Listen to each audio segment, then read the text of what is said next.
there! We'll be working on a fire headband for the anger from Inside Out today. You will need a plain hairband.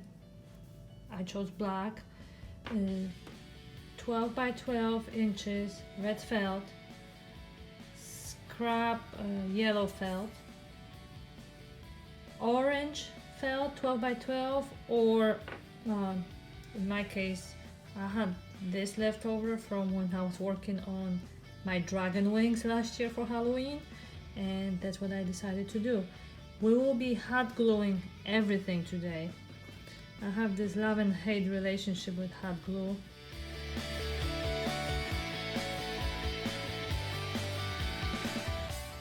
Now that the flames are ready, let's hot glue them to the hairband.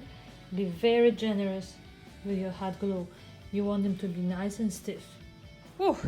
Now that all my fingers are burned, I think I'm done with my project.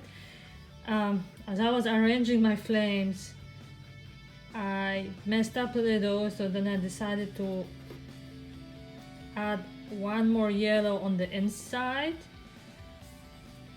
and open this one flame so it looks more centered. Make sure to watch my other video about how to make the tie for anger from Inside Out.